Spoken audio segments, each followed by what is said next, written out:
राधे राधे भक्तों, जय श्री कृष्णा, जय श्री राधे भक्तों। इस वीडियो में मैं आपको पथवारी माता के विषय में बताती हूँ। कौन है पथवारी माता? वैशाख, कार्तिक, माघ आदि पावन महीनों में इनकी पूजा क्यों की जाती है? आपने सोचा सुना होगा तो पथवारी सींचनी है। पथवारी माता की कहानी होती है, साथ ही चर्चा करते हैं कि कैसे होती है इनकी पूजा के लिए इनकी स्थापना कैसे करें। पथवारी माता की कहानी भी बताती हूँ, तो चर्चा शुरू करते हैं। कौन है पथवारी माता? देखो, पथवारी माता के नाम से ही उनका अर्थ स्पष्ट होता है। पथवारी शब्द का मतलब है जो पथ पर जाने वालों की रक्षा करे। इसलिए तीर्थ यात्रा की सफलता की कामना के लिए पथवारी देवी की लोक देवी के रूप में पूजा की जाती है। पथवारी देवी की स्थापना घर के बाहर या गांव के बाहर की जाती है। घर के मंदिर में इनकी स्थापना नहीं करते। पहले समय में देखा होता होगा कि तीर्थ यात्रा बहुत लंबे लंबे समय की होती है, क्योंकि लोग पैदल ही दूर दूर तीर्थ यात्रा करने जाते थे, जिसमें महीनों या कई साल तक लग जाते थे। इसलिए लोग पथवारी माता की पूजा करके अपने सफल तीर्थ यात्रा की कामना करते थे। ऐसा माना जाता है कि यात्रा करने से पहले पथवारी माता का पूजन करने से हमारी यात्रा या मंगलमय हो रहेगी। कौन है पाल माता? इसी से हमारी पाल माता आती है। आपने सुना होगा पाल माता मतलब नदी स्नान या नदी का जो तट होता है। आपने नाव के पाल भी सुना होगा, मतलब नाव के मूसल के सहारे जो ताना, एक कपड़ा बहुत लंबा लंबा सा ताना जाता है, उसमें हवा भरने से नाव चलती है। किसी भी नाव चलाने में पाल का बहुत सहयोग होता है। पाल को रक्षक कहा जाता है। पहले नदियों पर किनारों या मेड़े पक्के नहीं होते थे, तो स्नान आदि करने में बहुत परेशानी रहती थी। कई लोग तो भाव से ऐसे बह जाते थे, इसलिए नदी किनारे को पाल माता कहा जाता था, जो हमारी रक्षा करती थी। इसी में आपने कुछ शब्द भी सुने होंगे, द्वारपाल, गोपाल, राज्यपाल, लेखापाल।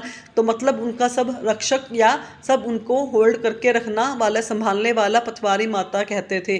पथवारी माता स्थापना कैसे होती है? देखो, पथवारी माता को रक्षक कहते हैं। कई लोग 5 या 7 पत्थर एक साथ रखकर भगवान का आह्वान करके पथवारी माता की स्थापना करते हैं और साथ ही प्रार्थना करते हैं कि उनकी मार्ग में रक्षा हो। इन्हीं पत्थरों को पथवारी माता कहकर रोज पूजा जाता है। दूसरा तरीका होता है जौ को उपजाकर पथवारी बनाई जाती है, जिसमें हम जौ को रोज सींचते हैं। जो होते हैं जो गृहस्थों की संपन्नता का प्रतीक होते हैं। जो जितने अच्छे उपजेंगे उससे घर में उतनी ही बरकत का पता चलता है। तो दोनों ही तरीका सही है। कार्तिक वैशाख महीने में क्यों पथवारी पूजन होता है? देखो, वैशाख या कार्तिक स्नान के लिए लोग दूर दूर जाते थे।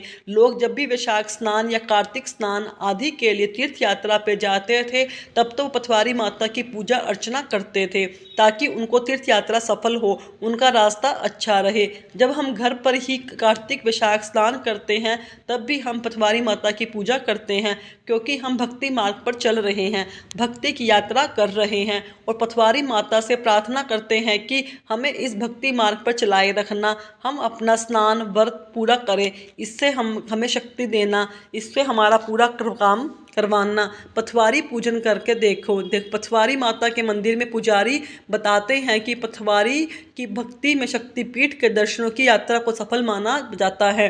वो कहते हैं कि जहाँ शीतला माता का पूजन किया जाता है, वहीं पथवारी का पूजन भी होता है। पथवारी माता के लिए घर के बाहर से 4-5 कंकड़ छोटे पत्थर लाकर उनकी पूजा होती है। पूजा से पहले उन्हें अच्छी तरह से धो लिया जाता है। पथवारी माता पूजन करने के लिए पथवारी पत्थर पर जल के छींटे देकर स्नान कराया जाता है। फिर उन्हें कुमकुम, अक्षत, गुड़, सुपारी चढ़ाया जाता है और यात्रा की सफलता की कामना की जाती है। कई जगह पर पूजन के लिए रोली, चावल, मूली, मूंग, मेहंदी, दूध, दही, राबड़ी, ठंडे व्यंजन आदि का भोग लगाया जाता है, जैसे जो शीतला माता की पूजा में होता है। वैसे पथवारी माता के मंदिर में देखो, अधिकतर लोगों को पथवारी माता की कम या बहुत थोड़ी सी जानकारी होती है। कुछ लोगों को लगता है कि जब कार्तिक स्नान करते हैं सिर्फ तभी पथवारी माता की पूजा होती है, पर यह धारणा सही नहीं है। अब मैं आपको कुछ विशेष प्रसिद्ध पथवारी माता के मंदिर बताती हूँ, जो बहुत ही फेमस है और शक्तिपीठ है। वहाँ पर लोग यह कामना लेके जाते हैं और उनकी जो मन्नत होती है वह पूरी होती है। पहला, ओल्ड फरीदाबाद के मुख्य बाजार में स्थित पथवारी माता का मंदिर बहुत प्रसिद्ध है। दूसरा है फिरोजाबाद में माता वाला बाग स्थित पथवारी माता, प्राचीन मंदिर प्राचीन मंदिरों में से एक है। तीसरा माँ पथवारी मंदिर जलेसर में सारणी रोड स्थित गोल नगर में प्रतिष्ठित है। वैसे तो भक्तों के लिए हर दिन पथवारी माता का पूजन होता है, पर नवरात्रों में यहाँ विशेष मेला लगता है। अगला है एटा शहर की ठंडी सड़क पर स्थित माता का पथवारी मंदिर। भक्तों के दुखड़े दूर होते हैं। यहाँ पे अगला आता है चावला कॉलोनी में पथवारी माता का बहुत पुराना मंदिर। यह मंदिर बल्लभगढ़ शहरवासियों और आसपास के लोगों के लिए आस्था का प्रतीक है। अच्छे हमारे कृष्ण की नगरी वृंदावन धाम में भी पथवारी माता का एक बहुत प्राचीन मंदिर है। साधु संत क्यों पथवारी पूजन नहीं करते जबकि हम वह यात्रा करते हैं? देखो, लोक देवता, ग्राम देवता, ग्रह देवता आदि जो यह होते हैं ना, इनकी पूजा गृहस्थ करते हैं। लेकिन ठीक है, और वो जो क्यों करते हैं? क्योंकि गृहस्थी में रहते हुए हमें हर चीज़ चाहिए होती है। वो कामना करते हैं जब भी हम यात्रा पर जाएं तो हम सही सलामत लौट कर आएँ। और जो साधु संत होते हैं ना, वो कहते हैं कि भाई हम तो चले तीर्थ यात्रा करने, तीर्थ पर ही अपना शरीर को छोड़ देंगे ना। तो इस कामना के से वो जाते हैं कि अपना मोह या माया तो होती नहीं, वो सब कुछ छोड़ के जाते हैं। तो वहाँ कहीं भी उनके प्राण निकल जाए तो वापस आने की कामना नहीं करते। जो गृहस्थ होता है वह अपना परिवार छोड़ के जा रहा होता है तो वह कामना करता है कि भाई मैं तीर्थ करके भगवान को प्रेम करके वापस अपने घर आ जाऊं। अब पथवारी माता की कहानी बताती हूँ। पथवारी माता की कहानी। शक्तिपीठ दर्शन से पहले पथवारी माता के दर्शनों को लेकर एक कहानी बहुत प्रचलित है। सैकड़ों साल पहले माँ दुर्गा के अनन्य भक्त राजा रूपचंद्र ने माता के मंदिर में उसने अपना कोई चमत्कार दिखाने की प्रार्थना की। भक्त की बात मानकर माँ दुर्गा ने उस छोटी बच्ची के रूप में दर्शन दिया।